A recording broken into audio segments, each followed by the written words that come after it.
લોકસભા ચૂંટણી પહેલા આપ નેતા ચૈતર વસાવાની મુશ્કેલીમાં વધારો થઈ રહ્યો છે, કારણ કે ચૂંટણી પહેલા પ્રવેશબંધી મામલે કોર્ટમાંથી તેને રાહત નથી મળી। રાજપીપળા કોર્ટમાંથી નિરાશા બાદ હવે હાઈકોર્ટના શરણે ચૈતર વસાવા પહોંચ્યા છે। અહીં પ્રવેશબંધી હટાવવાની માંગ સાથે તેને વડી અદાલતમાં અરજી કરી છે।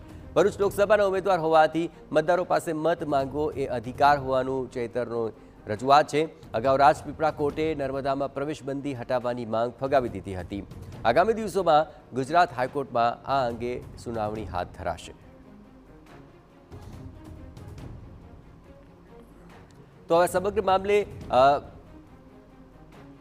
જ્યાં નર્મદામાં પ્રવેશને લઈને તેની પર મનાઈ છે એ તબક્કે હવે તેણે હાઈકોર્ટનું શરણું લીધું છે અને જોવાનું રહેશે કે હવે હાઈકોર્ટમાં સુનાવણી બાદ શું મામલો વળાંક લે છે। વધુ વિગતે વાત કરવા જોડાઈ રહ્યા છે TV9 સંવાદદાતા રોનક પરમાર। રોનક, આખરે પોતાનો અધિકાર ચૂંટણીને લઈને છે તે રજૂઆત તેની રહી છે, પરંતુ સુનાવણી ક્યારે હાથ ધરાશે અને શું મુદ્દા છે ચૈતર વસાવાના?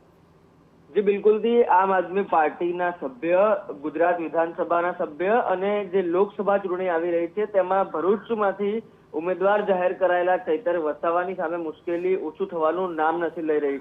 એક તરફ અગાઉના કેસમાંથી તેઓ માંડ છૂટવાનો પ્રયાસ કરે છે અને કહી શકાય કે આગામી દિવસમાં જે લોકસભા ચૂંટણી આવી રહી છે અને તેમાં એક તરફ તેઓ મતદારો વચ્ચે સતત જઈ રહ્યા છે, પરંતુ જૂના કેસના કારણે જે કોર્ટનો હુકમ છે કે નર્મદા જિલ્લામાં તેમને પ્રવેશ ન લેવો અને તેને જ પડકારતી જે અરજી છે અને પ્રવેશબંધી હટાવવાની માંગ સાથે જે અગાઉ કોર્ટમાં અરજી કરવામાં આવી હતી તે કોર્ટે ફગાવી હતી, ત્યારે હવે ચૈતર વસાવાએ હાઈકોર્ટની શરણ લીધી છે અને પ્રવેશબંધી હટાવવાની માંગ સાથે ગુજરાત હાઈકોર્ટમાં અરજી કરી છે। તેમની માંગ છે કે આગામી દિવસોમાં દેશના સર્વોચ્ચ જે ચુનાવ છે તે આવી રહ્યા છે અને આવા સમયમાં તેઓ ઉમેદવાર છે ત્યારે લોકો પાસે મત માંગવા જવો એ તેમનો પ્રાથમિક અધિકાર છે અને આ અધિકાર તેમને મળવો જોઈએ।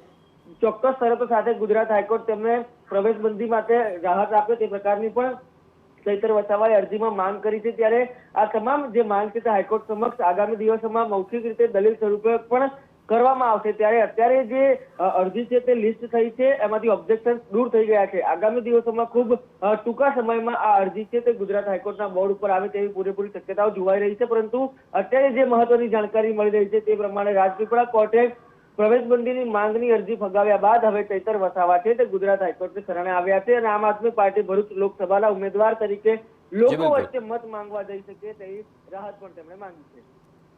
બિલકુલ, આભાર રોનક। તો આખરે આ સમગ્ર મામલે જોવાનું રહેશે કે તેમની રજૂઆતોને આખરે હાઈકોર્ટ કઈ રીતે લે છે।